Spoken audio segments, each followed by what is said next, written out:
Hello there, I'm Mark Gredler. In aviation, we have what's called the Swiss cheese model, and it shows how accidents happen when there are holes in slices of Swiss cheese that line up just wrong. Each slice of cheese represents a different safety barrier, but they align to allow a disaster to slip through all the safety barriers.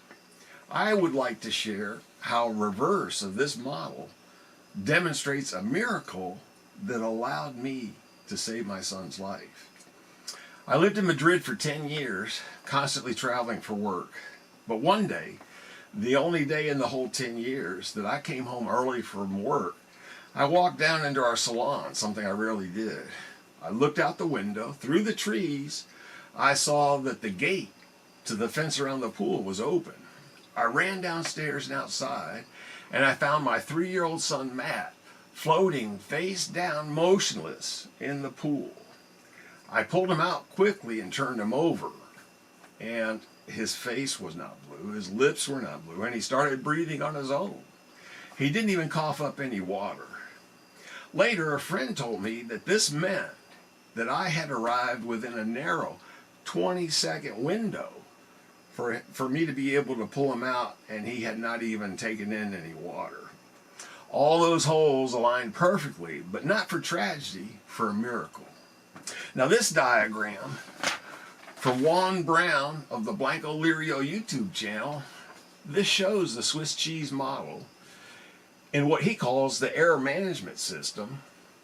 And here you can see that the airplane manages to arrive through an aligned hole in every one of the safety barriers. The safety barriers like policies and procedures and checklists and automation. And so here we have the threats, but we're able to get through all the way to where we have an accident. Now, let me show you. Here's Matt. Here, he's with his sister and brothers. A year later, he's 4 years old, and he actually has no memory of the pool incident. Now he swims like a tadpole. My modification reverses the theme to show how my slices of Swiss cheese represent a series of possible circumstances, with the holes aligning to lead to the miracle of saving my son's life. Here's my diagram, and here we have the criteria, the risks, and here we have the slices of cheese, and the holes are lined up just right, and we arrive at a miracle. Panic kills. If Matt had thrashed around, he wouldn't be here. That same principle applies to suicide prevention. It's important that the person thinking of suicide doesn't panic, and that the person that wants to intervene doesn't panic. I personally have been suicidal twice. Both times I was in a panic, seeing no hope. Someone intervened both times. Now I've intervened with others 5 times myself, and all 5 are still here. After returning from Spain, I had 4 different co-workers who took their own lives. The 4th was a close friend that I'd traveled with extensively, and I never knew he was struggling. Then a friend who was a small group leader in the 12-step recovery program, where I had also been a small group leader for over a decade, took their life in the parking lot of the church where we met. The loss of those 2 friends led me to want to do something to make a positive difference. And that's why I created this website, BePreparedToSaveALife.com, with the collaboration of Lou Kuhn, who's a national suicide prevention expert. Lou, a retired military chaplain, has trained over 30,000 people, including military and first responders, even 988 suicide hotline crisis workers. 1 in 10 people have suicidal thoughts today. We need 1 in 100 to know how to intervene and help, and to have the courage to do so. Here are 3 critical myths I'd like to dispel. Now, Lou and I discuss additional myths in our 2 interviews on the website. Myth 1 is people planning suicide actually want to die. That's false. They want to stop the pain, and they feel hopeless. Lou Kuhn has intervened over 2,000 times. They're all still with us, but he's never met anyone who actually wanted to die. Myth 2. Asking about suicide might plant the idea or even encourage acting it out. That's false. Be willing to ask directly when appropriate, are you thinking of suicide?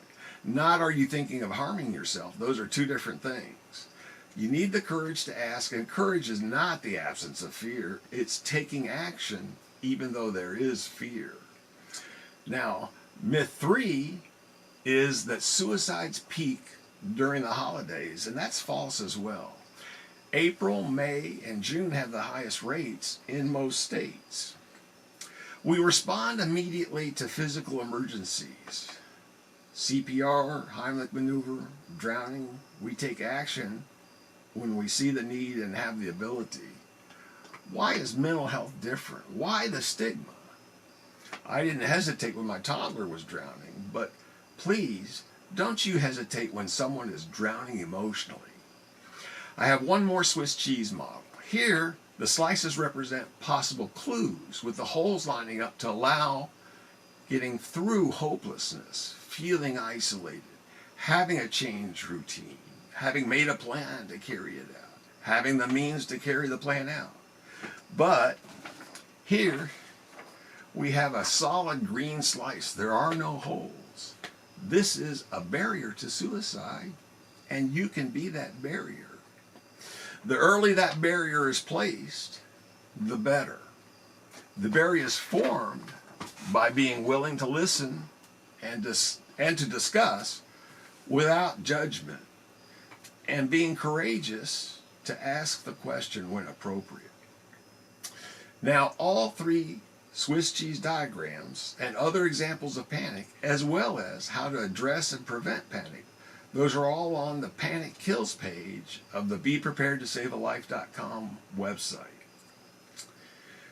Visit the website for interviews with experts and survivors, including my friend Ron, who called the 24/7 suicide hotline 988 during his darkest moment, and he's still here because someone cared enough to help and to get him in contact with someone in his family.